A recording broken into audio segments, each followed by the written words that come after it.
Hello friends, আসসালামু আলাইকুম। কেমন আছেন সবাই? আশা করি সবাই অনেক ভালো আছেন। বন্ধুরা, আজকে আমি দেখাবো অ্যাডোব ইলাস্ট্রেটর সফটওয়্যার ইউজ করে কিভাবে অবজেক্টকে কপি করবেন অর্থাৎ ডুপ্লিকেট করবেন সে বিষয়ে। প্রথমে আমি টুলবার আসলাম, টুলবার থেকে রেক্টেঙ্গেল টুল সিলেক্ট করলাম। আমি একটা রেক্টেঙ্গেল শেপ ক্রিয়েট করে নিচ্ছি। আমি কালার আসি, এখানে ক্লিক করে আপনারা শো অপশনে ক্লিক করবেন। আমি স্টকটা অফ করে দিচ্ছি বন্ধুরা। আমি একটা কালার নিই, সলিড কালার, রেড কালার নিলাম। তারপর আমি সিলেকশন টুল সিলেক্ট করলাম। বন্ধুরা, এই অবজেক্টটা সিলেকশন থাকা অবস্থায় আপনারা অল্টার প্রেস করে ডুপ্লিকেট করতে পারবেন অর্থাৎ কপি করতে পারবেন, কিন্তু সমানভাবে আসবে না।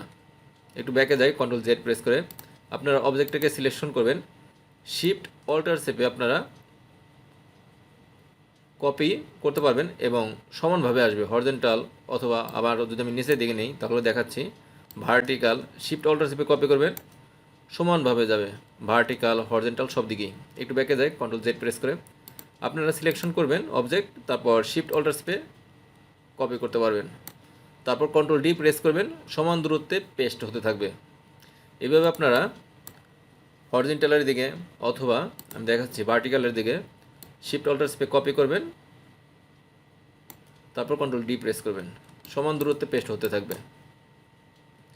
শিফট অল্টার চেপে কপি করার কারণে লাইনটা সমানভাবে আসবে। আপনারা যদি শুধু অল্টার চেপে কপি করেন তাহলে উপর নিচে চলে যেতে পারে।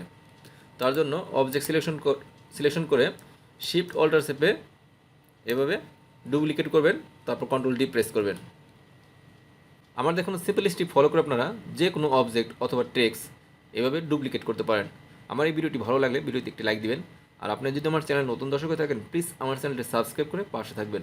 কত হবে নেক্সট কোনো ভিডিওতে, সে পর্যন্ত সবাই ভালো থাকবেন। আল্লাহ হাফেজ।